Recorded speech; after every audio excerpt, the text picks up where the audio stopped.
Troisième et dernière partie du tuto pour la récupération de fichiers audio. On va utiliser le logiciel SOX accessible sur cette page web chez SourceForge. Source comme une source, forge comme une forge en un seul mot. Vous trouverez également la page téléchargement avec le lien sur la page d'accueil. Et en téléchargement, vous pourrez choisir la version Windows, Mac ou Unix. Je vous conseille la dernière version 14.4.2.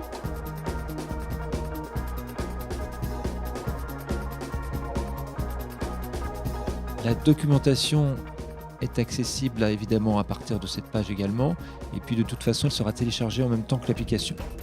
Donc on va installer SOX sur un Mac pour ce tutoriel et on va voir ensemble quelques fonctions. L'installation est faite, voici le dossier contenant l'application SOX qui contient également 3 petits utilitaires dont Play qui permet simplement de lire des fichiers en ligne de commande. Alors sur un Mac, la ligne de commande c'est le terminal que vous voyez en dessous. Je glisse Play, l'application, suivi d'un fichier audio. J'appuie sur Return ou Enter.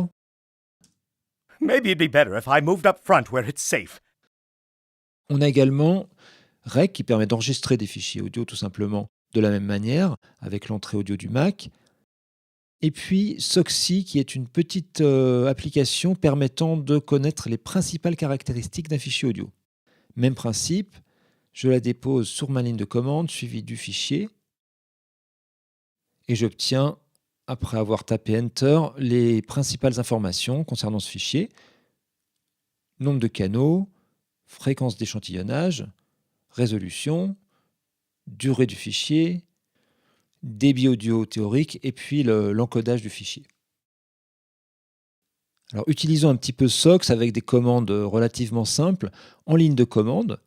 Avec le même principe toujours, je dépose SOX sur ma ligne et puis un fichier audio. Et je vais par exemple demander à SOX de transformer ce fichier en un autre format, le format AIF. Pour ça, il me suffit d'écrire le nom du fichier de sortie. Donc je vais prendre le même nom de fichier, speak.aif. J'obtiens un fichier speak.aif qu'on va écouter pour vérifier. Maybe it'd be better if I moved up front where it's safe. Le fichier est tout à fait valide et je n'ai pas fait que changer l'extension. Si j'essaye d'importer ce fichier dans Pro Tools par exemple, je vois que Pro Tools le reconnaît absolument en tant que fichier AIF et toutes ses caractéristiques, 24 bits, etc., etc. On va maintenant accélérer, si je puis dire, un fichier audio. Grâce à SOX, donc je dépose toujours l'application suivie du fichier audio. Je vais créer un nom pour ce fichier plus rapide. Je vais le nommer rapido.wave par exemple. Et derrière, j'indique speed 1.6 afin qu'il soit accéléré. Et on va écouter le résultat.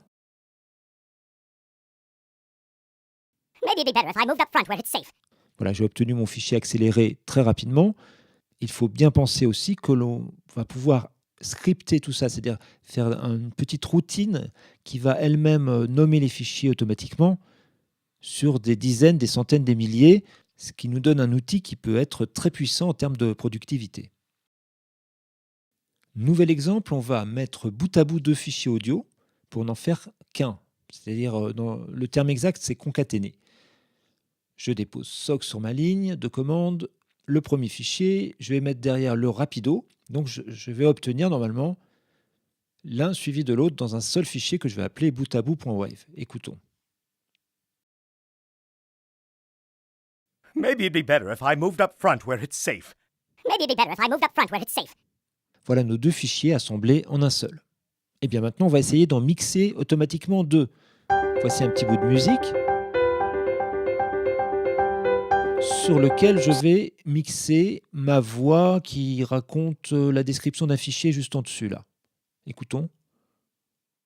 Voilà un fichier test enregistré en 24 bits 44.1 et au format Wave. Donc je vais appeler SOX de nouveau, lui indiquer le paramètre M précédé d'un tiret pour lui dire qu'il faut mixer ce qui va suivre et déposer sur ma ligne de commande le fichier speak et la musique. Je pourrais en mettre beaucoup plus d'ailleurs. Il me reste à mettre le nom du fichier résultant, que je vais appeler tout simplement mix.wave, et taper Enter. Écoutons le résultat. Voilà un fichier test enregistré en 24 bits 44.1 et au format WAV. Ok, voilà donc quelques fonctions parmi des dizaines que permet le logiciel SOX. Ça peut être des effets également, de l'analyse audio, de niveau. On peut couper les 3 premières secondes de tous les fichiers audio qui se présentent et mélanger tout ça, faire une fonction puis une autre, placer un effet sur l'ensemble, renommer le tout, puisqu'on est en langage ensuite Unix, c'est-à-dire un langage de programmation qui permet de traiter des fichiers et des dossiers. Donc ça ouvre plein de possibilités. Et avant de voir une fonction comme ça de récupération par dossier, comme je vous l'ai promis, on va le faire sur une ligne de commande avec un seul fichier pour commencer. Ça va nous permettre de détailler tous les paramètres individuellement de la ligne. Alors le principe reste le même. L'application SOX se glisse dans la ligne de commande. Et là, je vais placer tous les paramètres qui vont permettre à SOX de recréer mon fichier. D'abord, il faut lui indiquer que le fichier d'origine n'a plus d'entête. Il y a une indication, c'est un type de fichier, le paramètre T précédé d'un tiret, puis RAW, R-A-W, qui va signifier que le fichier est sans en-tête. Et je vais préciser également que l'encodage est du sign integer, donc -e pour encodage, et ensuite sign-integer. C'est un fichier PCM. Ensuite, je vais rajouter les 4 paramètres dont on a déjà parlé lors de la récupération avec le logiciel Audacity, c'est-à-dire la résolution, la fréquence d'échantillonnage, le nombre de canaux et gros boutien pour lequel je vais indiquer tiret et grand B, B majuscule plus exactement.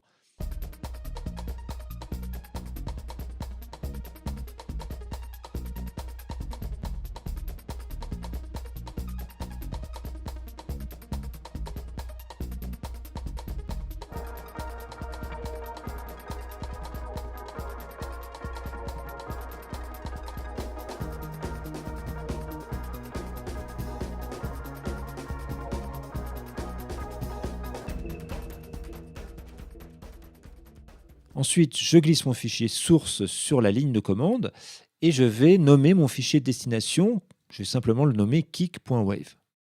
On envoie le tout. Et voici mon fichier kick.wave qui est créé, qui a le bon volume apparemment. Je vais l'ouvrir dans Audacity pour qu'on voit, on ait une vision complète de sa forme d'onde. C'est exactement ça. On l'écoute un petit peu. OK. Dernière partie enfin, nous allons écrire une petite ligne de programmation afin de récupérer tous les fichiers de mon dossier là qui est sur la droite de l'écran en une seule passe. Alors pour ça, on va créer un fichier texte de quelques lignes simplement qui va être en fait un fichier shell. L'extension sera SH. Pourquoi ? Parce que ça va indiquer à l'ordinateur que c'est un programme. On est sur un Mac, on va faire un fichier shell. Sur un PC, on fera un fichier BAT.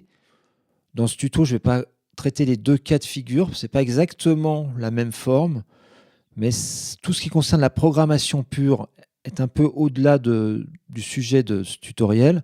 Vous pourrez, si vous le souhaitez, vous référer à de nombreux sites et pages web qui concernent les différentes programmations. Je crée donc un fichier texte et je vais indiquer dans ce fichier l'emplacement de l'application SOX. Comme ça, mon programme saura où le trouver, tout simplement. Il faut vous rappeler que précédemment, c'est moi qui allais le mettre sur la ligne de commande. Là, il faut que le programme sache où il est. Donc, je crée ce qu'on appelle une variable SOXLOC, S-O-X-L-O-C. Ça pourrait être un autre nom tout à fait, il n'y a aucun souci là-dessus. Et puis, cette variable, le contenu, c'est le chemin qui mène à SOX. Comme ça, chaque fois que dans le programme, j'indiquerai SOXLOC, eh bien, il saura, ce programme, qu'il faut aller chercher cette application au bon endroit.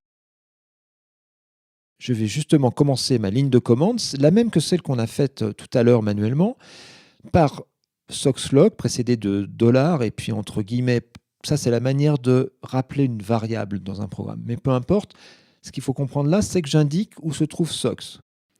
Et là, je rentre mes paramètres, les mêmes que tout à l'heure.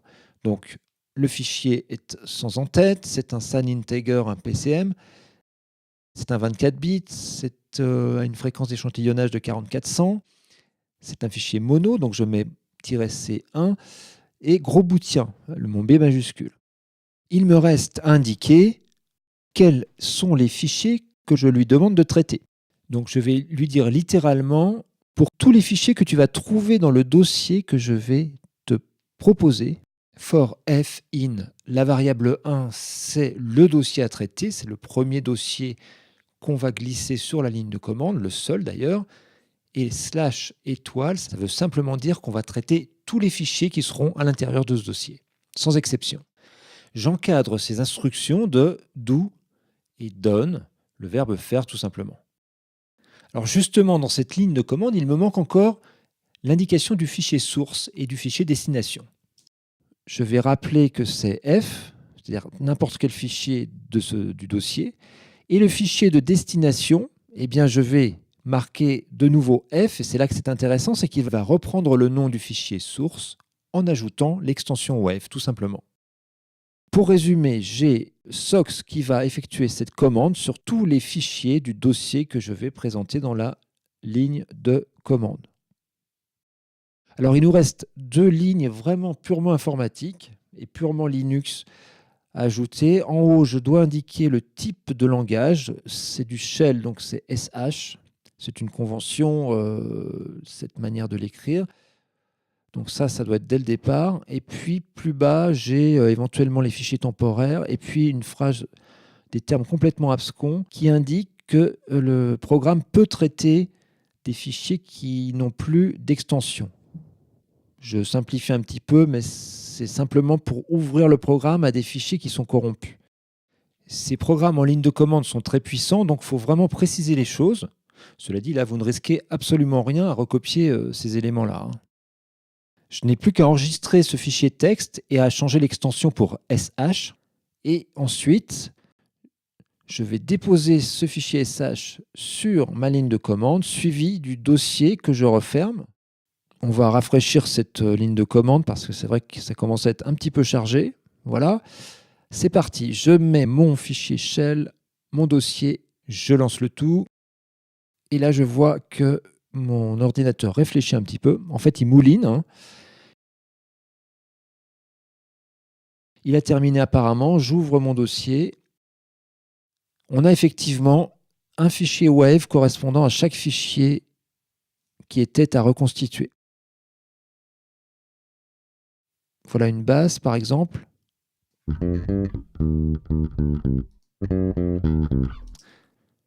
Un clic.